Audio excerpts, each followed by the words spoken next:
हम जब कोई काम करते हैं तो ज़रूरी नहीं होता कि हमें वो पूरी तरह से आता हो कि उसे समय पर कैसे ख़त्म करना है या बेहतर तरीके से हम उसे कैसे निपटाएं।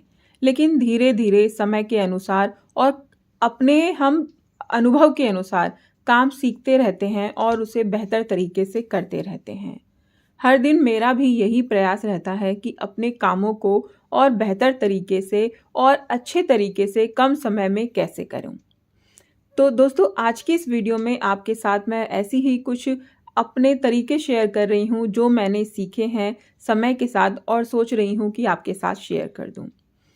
सबसे पहले तो हमारी जो क्लीनिंग है वो हमें कुछ इस तरीके से करनी चाहिए जिससे कि हमारे ऊपर ना तो प्रेशर पड़े और समय भी कम लगे और सारा काम हमारा तैयार रहे और सारा घर भी साफ रहे। घर अगर साफ होगा तो आपके घर में अगर चाहे सामान कम भी है, डेकोरेशन कम है, आपका घर सुंदर रहेगा। तो दीवारों को मैं अच्छे से साफ कर देती हूँ, महीने में एक बार उनको डस्टिंग कर देती हूँ, पोंछ देती हूँ जितनी लाइट वगैरह होती हैं। इससे लाइट की जो रोशनी होती है वो भी बहुत अच्छी आती है और जो दीवारों पर धूल मिट्टी होती है ना, वो भी हट जाती है और दीवारें साफ रहती हैं। जो छोटे मोटे जाले कोनों में लग जाते हैं तो वो भी समय समय पर निकलते रहते हैं, जिसकी वजह से कभी कोई बड़ा जाला घर में नहीं लगता है। तो मैं डस्टर से या फिर झाड़ू की मदद से ये सारा काम करती रहती हूँ। जहाँ पर हाथ जाता है, डस्टर जाता है, वहाँ तक डस्टर से, और जहाँ पर नहीं जाता है वहाँ पर झाड़ू से ये सारा काम मैं अपना निपटा लेती हूँ। ये कुछ चीज़ें हैं जो घर को साफ रखती हैं, वरना अगर घर में मकड़ी के जाले या धूल मिट्टी दिखे तो ये सारी चीज़ें फिर अच्छी नहीं लगती हैं और नेगेटिविटी भी घर में फैलाती हैं। डस्टिंग का काम रेगुलर बेसिस पर तो होता ही है, जो हम रोज़ करते हैं उसका तो हमें कोई नियम बना लीजिए, किसी भी तरीके से उसे कर लीजिए। लेकिन कुछ काम ऐसे होते हैं जो आपको वीकली या मंथली करने होते हैं। मेरे सोफ़े जो मैं क्लीन करती हूँ ये डेली की क्लीनिंग है, जो मैं आज फिर आपके साथ शेयर कर रही हूँ। इनको मैं एक गीले कपड़े से हर रोज़ इस तरीके से झाड़ देती हूँ मॉर्निंग के समय में, और ये पूरा दिन फिर साफ़ रहते हैं।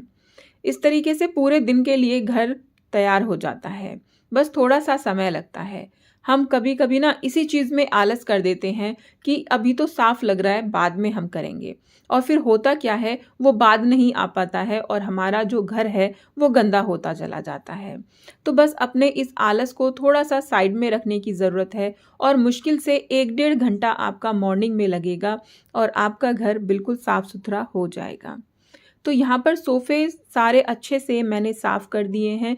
जो भी धूल मिट्टी यहाँ पर आ गई थी सारा वो साफ़ हो गया है, और इसके जो कुशन हैं वो सारे मैं इनकी जगह पर रख दूँगी। कुशन भी रखने से, जो भी कुशन इस पे हैं, साफ़ करके रखने से एक अलग लुक आएगा और पूरा घर भी अच्छा लगेगा। पॉजिटिव वाइब्स आती हैं। तो कुछ इस तरीके से मैं अपने घर को क्लीन रखती हूँ। जो सेंटर टेबल है उसको भी मैंने अच्छे से साफ़ कर दिया है, उसकी भी सफाई कर दी, क्लीनिंग कर दी। कई बार ऐसा होता है ना कि दोस्तों, हम जैसे कुछ चीज़ गिर गई है तो उसको सोचते हैं कि बाद में कर देंगे और फिर वो नहीं हो पाता है। बहुत सारा एरिया ऐसा होता है जहाँ पर हमारा हाथ नहीं जाता है, वहाँ के लिए मैंने ये रखा हुआ है। मंगाया तो मैंने ये पोछे के तौर पे था, लेकिन इसका काम अब यह है कि ये ना ऊपर के एरिया को क्लीन करता है, जो कि अलमारी वगैरह में ऊपर का पोर्शन होता है जहाँ पर हाथ नहीं जा पाते हैं। तो इसको मैं कॉलिन स्प्रे कर देती हूँ, थोड़ा सा गीला कर लेती हूँ, और इससे ना जहाँ पर हाथ नहीं जाते हैं वहाँ पर अच्छे से मैं सफाई कर देती हूँ।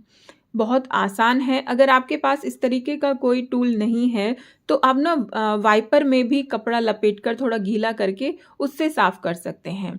इस तरीके के जुगाड़ हमारे काम को बहुत ज़्यादा आसान कर देते हैं और बहुत कम समय लगता है, घर साफ़ भी रहता है। तो इस तरीके से मैंने अपने जो मेरे ऊपर के कैबिनेट हैं, चाहे रूम में हैं, चाहे किचन में हैं, उन सबको मैंने क्लीन कर दिया है।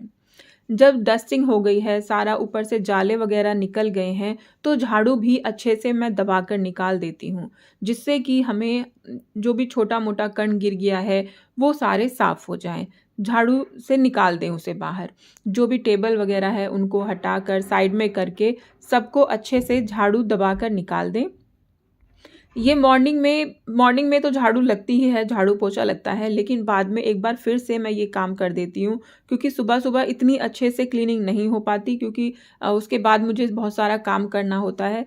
तो बच्चों को भेजने के बाद सब जब चले जाते हैं, तब उसके बाद मैं एक बार झाड़ू पोछा अच्छे से दबा कर निकालती हूँ, जिससे घर पूरा साफ रहता है।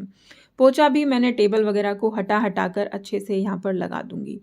और पोछा लगाने के बाद पूरा घर हो गया है बिल्कुल अच्छे से क्लीन और साफ। तो दोस्तों, ये तो चीज़ें हैं जो मैंने अपने पर्सनल एक्सपीरियंस से सीखी, लोगों को देखकर सीखी। लेकिन हाँ, इन तरीकों से घर के काम थोड़े आसान हो जाते हैं और घर साफ रहता है। तो टेबल को भी अच्छे से खिसकाकर सारे में पोछा लगा दिया है। आप चाहे किसी भी चीज़ से पोछा लगाएँ, मोप से लगाएँ, चाहे खुद से लगाएँ, चाहे आपके घर में मेड आती है उससे लगवाएँ। लेकिन बस ध्यान ये रखें कि एक बार जो भी काम हो रहा है वो थोड़ा अच्छे से हो जाए, जिससे कि बार-बार उसे देख-देख के ना गंदा फ़ील ना हो। दिन में एक बार सफाई करें, लेकिन पूरे ढंग से कर दें उसे। डोर्स को भी मैं स्पेशल ध्यान देती हूँ कि हाँ, इनकी क्लीनिंग टाइम टू टाइम होती रहे। डेली बेशक ना हो, लेकिन हफ्ते में 1 बार या फिर 15 दिन में 1 बार इनकी क्लीनिंग हो जाए, क्योंकि धूल-मिट्टी इन पर भी बैठ जाती है। हम इन्हें कई बार खोलते हैं, बंद करते हैं, तो हमारे गंदे हाथ भी इन पे लग जाते हैं, जिससे कि ये बहुत गंदे दिखते हैं। तो इनकी भी क्लीनिंग मैं टाइम-टाइम पर करती रहती हूँ। मेन डोर है, रूम के डोर हैं या फिर बाथरूम वगैरह के डोर हैं, इन सबको मैं साफ़ कर देती हूँ। दोस्तों, अगर आपको मेरी वीडियो पसंद आती है, अच्छी लगती है, तो वीडियो को लाइक ज़रूर कीजिएगा, और अगर आप चैनल पर नए हैं तो चैनल को सब्सक्राइब भी कीजिएगा और मुझे कमेंट करके भी बताइएगा। और आज हवा भी बहुत अच्छी चल रही थी। सारे डोर को मैंने एक गीले कपड़े से पोंछ दिया है, सारी धूल-मिट्टी हट गई और जो भी गंदे हाथ लगे रहते हैं, जो गंदगी थी, वो सारी अच्छे से यहाँ पर साफ़ हो गई। तो कुछ ये एक चीज़ें हैं जो हमने डेली बेसिस पर या रेगुलर करते हैं, तो हमारा घर साफ बना रहता है और हम अपने घर को हमेशा साफ रख पाते हैं। अगर हम सोचें कि एक साथ क्लीनिंग कर लेंगे या एक साथ सबको साफ कर देंगे, तो ऐसा नहीं होता। लेकिन अगर हम उसी चीज़ को एक नियम से रेगुलर बेसिस पर फॉलो करें, तो हम घर को साफ भी रख पाते हैं और हम पर इतना प्रेशर भी नहीं होता है। हम अपने लिए भी समय निकाल पाते हैं। वरना हमें लगता है कि काम है कभी ख़त्म ही नहीं होते और हम अपने लिए समय ही नहीं निकाल पाते। तो कुछ इस तरीके से मैंने आज अपना सारा काम निपटाया और घर को साफ़ किया और सारी जो चीज़ें थी वो सारी आपके साथ शेयर की, जो टिप्स या ट्रिक्स मैं अपनाती हूँ। तो दोस्तों, वीडियो कैसी लगी कमेंट करके ज़रूर बताइएगा, और अगर वीडियो अच्छी लगी तो वीडियो को लाइक ज़रूर कीजिएगा।